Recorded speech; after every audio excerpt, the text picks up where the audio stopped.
My name is Riley Greer Rayburn, and today I will be presenting More Than Numbers Building Connection Through High School Choir Recruitment. So, this project that I have done is to address the problems of high school choirs facing declining recruitment, competing electives, and shifting student interests. Today, our students are involved in so much. They are trying to do everything, and sometimes our fine arts programs are falling by the wayside because they have so much that they are needing to do. Students are only investing their time in what they deem as worth it. And unfortunately, those are shifting towards the workforce and away from fine arts. So, how do choir directors and other music ensemble directors get their students to feel ownership, buy in, and really recruit for their programs and retain the people that they recruit? So, my thesis is that this recruitment succeeds when directors adopt intentional student-centered approaches, such as utilizing peer influence, social media, and feeder programs to create a visible, inclusive, and motivating school culture. So, breaking that down, what does that mean? Motivation and belonging. We'll look at that first. So, we have found, based on a study of basic psychological needs theory, Silvestri, in 2024, he had a doctoral thesis where he addressed this basic psychological needs for recruitment. Once a program adopts these psychological needs, it is much easier for them to retain students as well as get students to work for their programs in recruiting specifically. These three needs that he discusses are autonomy, competence, and relatedness. So, autonomy can look a couple of different ways depending on the classroom that we're in. It can look like giving student choices in warm-ups or repertoire, or giving them leadership roles, which is something that I do in my classroom that we'll talk about a little bit later.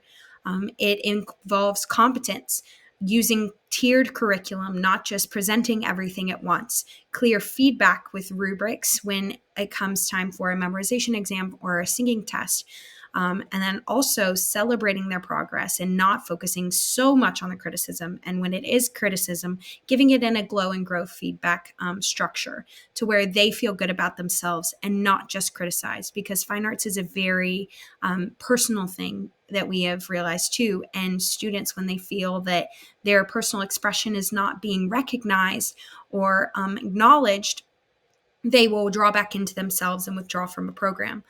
This also includes relatedness, treating choir as a family rather than just a class, and having a supportive and inclusive, diverse culture will do wonders for your program.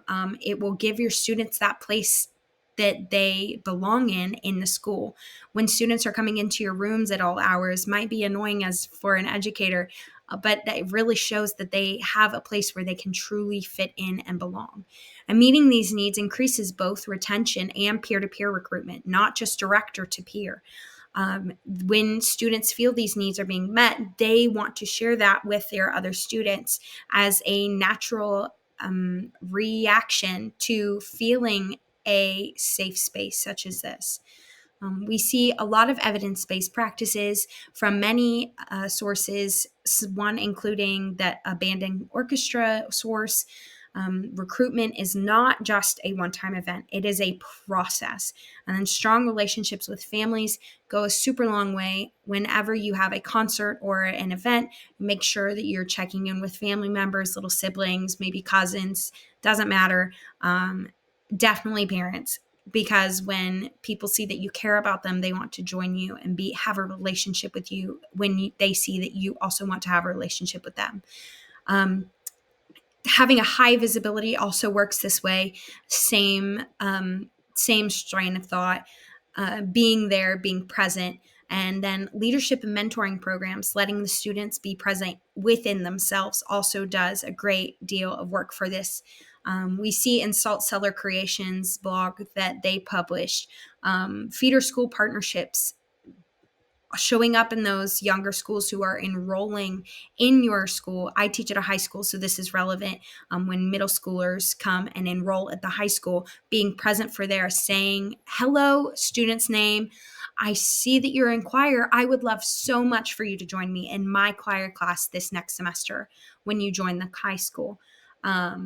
Using student ambassadors, having those students make those connections and not just you, which is a great way to increase student buy-in when they feel like they have relationships with the students already there.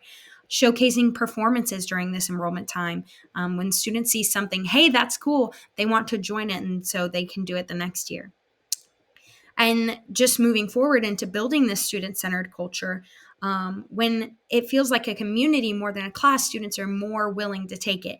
Nobody wants to take a class, but people do want community. And obviously we have standards and that need to be met. However, when we meet this community need, more students are going to want to join into that community. And peer leadership also strengthens this belonging and program stability.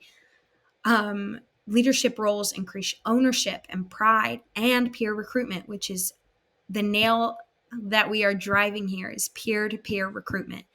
In a classroom, this can be addressed with your students to move them towards a peer-to-peer recruitment in a simple unit plan.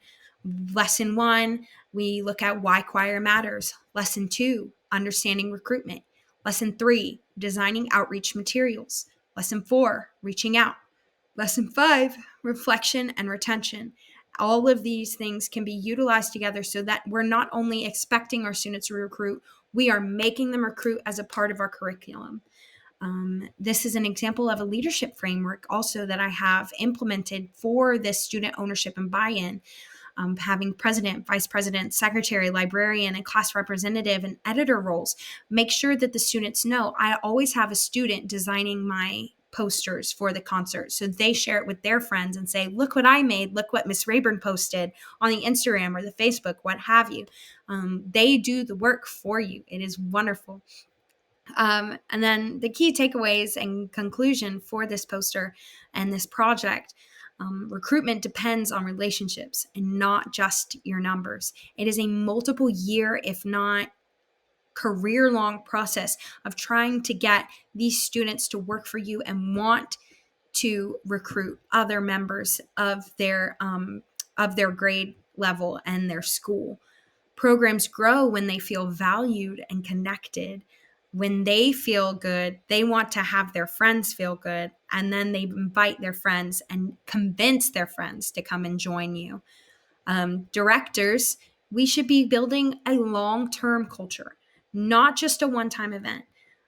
We should be ushering in these things that are annual, repeated events, if we're doing events, so that they can be expected to do it every year. When they join, they can do it again and then convince younger generations of students to keep coming back for this.